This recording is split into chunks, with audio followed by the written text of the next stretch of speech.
जब भी कोई मुश्किल हालात आते हैं सिर पकड़ के बैठ जाते हैं, रोना धोना शुरू कर देते हैं और कोशिश करते हैं कि हालात किसी तरह गुजर जाएं, किसी तरह कंट्रोल में आ जाएं या किसी तरह वक्त से पीछे चले जाएं और सब चीजों को बदल दें। जी मैं बात कर रहा हूं आपके हालात के। अपने हालात पे काबू पाने का तरीका क्या है?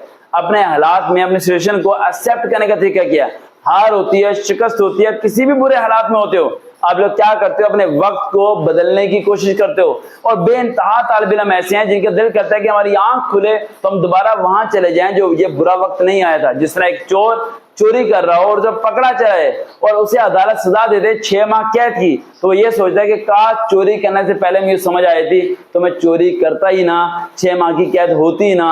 अरे भाई छोड़ो इन सब चीजों को। जिस वक्त को, जिस हालात को तुम बदल नहीं सकते, माजी में तुम जा नहीं सकते, अपनी किस्मत को तुम बदल नहीं सकते, तो इससे रोने का क्या फायदा? एक्सेप्ट करना शुरू करो। अगर कोई चीज तुम्हें समझ में नहीं आती तो समझना शुरू करो, कोई चीज तुम्हें नहीं आती तो सीखना शुरू करो, अपने ऊपर एफर्ट करो। तुम एक बारी गिरे हो तो दोबारा उठो, दोबारा गिरे हो तो तीसरी बारी उठो।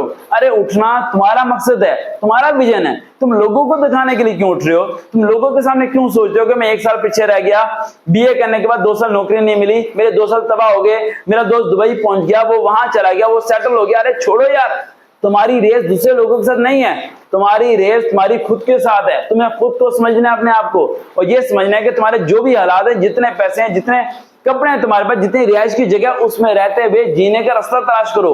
ना कि लोगों की तरफ देखो कि यार वो होता मेरे पास तो ये मैं कर लेता, अरे वो होता मेरे पास तो मैं ये कर लेता। जो तुम्हारे पास है, हजारों नहीं, लाखों नहीं, करोड़ों लोगों के पास वो चीज नहीं है जो इस टाइम तुम्हारे पास है, लेकिन तुम्हें उसका इस्तेमाल करना नहीं आता।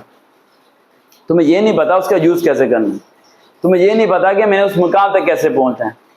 जो मर्जी हालात हो जाएं, आंखें बंद करो, 10 मिनट बाद आंखें खोलो और याद करो अपने माजी के सारे बुरे वक्त को।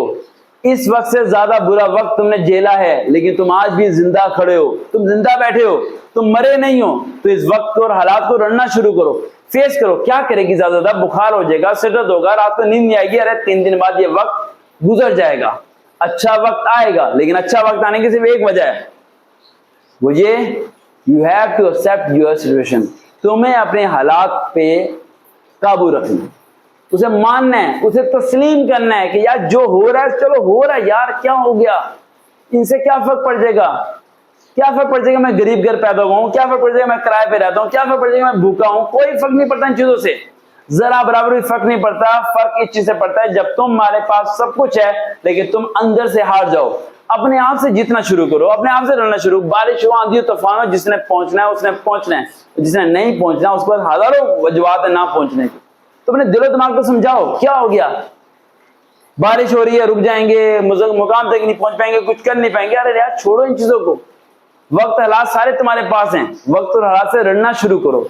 तुम यकीन मानो एक दिन हालात बदल जाएंगे। एक दिन तुम कहीं बैठे होगे, अपने मुकाम पे पहुंचे होगे और तुम सोच रहे होगे एक दिन ऐसे हालात आए थे कि सारे रास्ते बंद हो गए, लेकिन मैंने हिम्मत नहीं आ रही, और आज ऐसे हालात हैं कि सारे रास्ते खुल गए हैं। बड़े से बड़ा वीआईपी जगह पर तुम रहना शुरू कर दोगे, सब कुछ तुम्हारे पास होगा, लेकिन सिर्फ एक काम करना है, अपने हालात में जिंदा रहना सीखो, लड़ना सीखो और चलना सीखो। देखते ना चैनल सरवकार में रियल मोटिवेशन। दोबारा मुलाकात होगी। अल्लाह हाफिज।